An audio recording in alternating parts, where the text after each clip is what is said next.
आज यहाँ हमारे कांग्रेस पार्टी के एमपीज और देश में हर स्टेट में, हर कैपिटल में, डिस्ट्रिक्ट्स और ब्लॉक्स में कांग्रेस पार्टी जो प्राइस राइज है और ख़ास तौर से जो पेट्रोल और डीजल की प्राइस राइज है उस पर एजिटेशन कर रही है।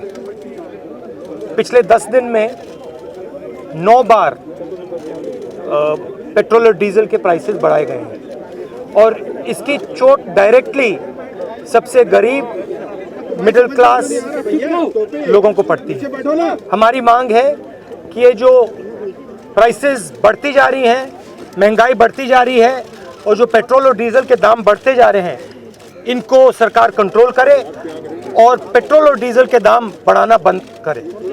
तो इसलिए हम सब यहाँ आए हैं। पूरे देश में हमारा प्रोटेस्ट चलेगा, काफ़ी दिनों के लिए चलेगा। ये हमारा मैसेज है। सर, जिस तरह विधानसभा चुनाव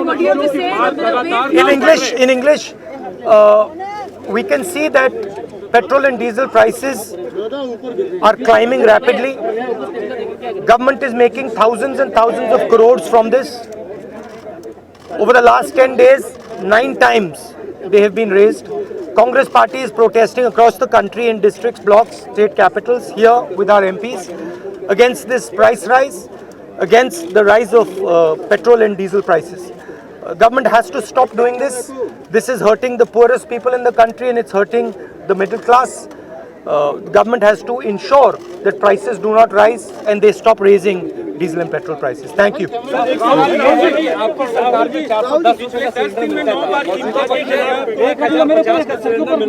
मोदी सरकार ने चुनाव के वक्त तो नहीं बढ़ाया, किस तरीके से इन लोगों की मंशा है? नहीं, देखिए, वो तो सब लोग जानते हैं।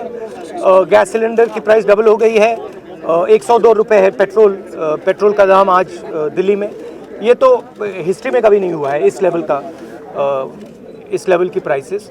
और सरकार का बड़ी सिंपल सोच है कि जितना भी पैसा गरीबों से निकाला जा सकता है उसको निकालो और 2, 3, 4 बड़े उद्योगपतियों के हाथ कर दो। तो यही बेसिकली प्रोसेस यही चल रहा है।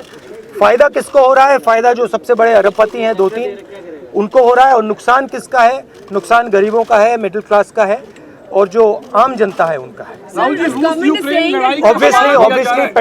ऑब्वियसली चुनाव से पहले ये नहीं कर सकते। मैंने उस टाइम भी कहा था कि चुनाव के समय मैंने कहा था, देश की जनता से कहा था, पेट्रोल डीजल भर लो, अभी भर लो, क्योंकि बाद में मुसीबत आई।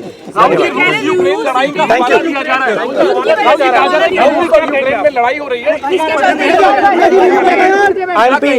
I'll think there's a debate in Parliament on Monday. Thank you, sir.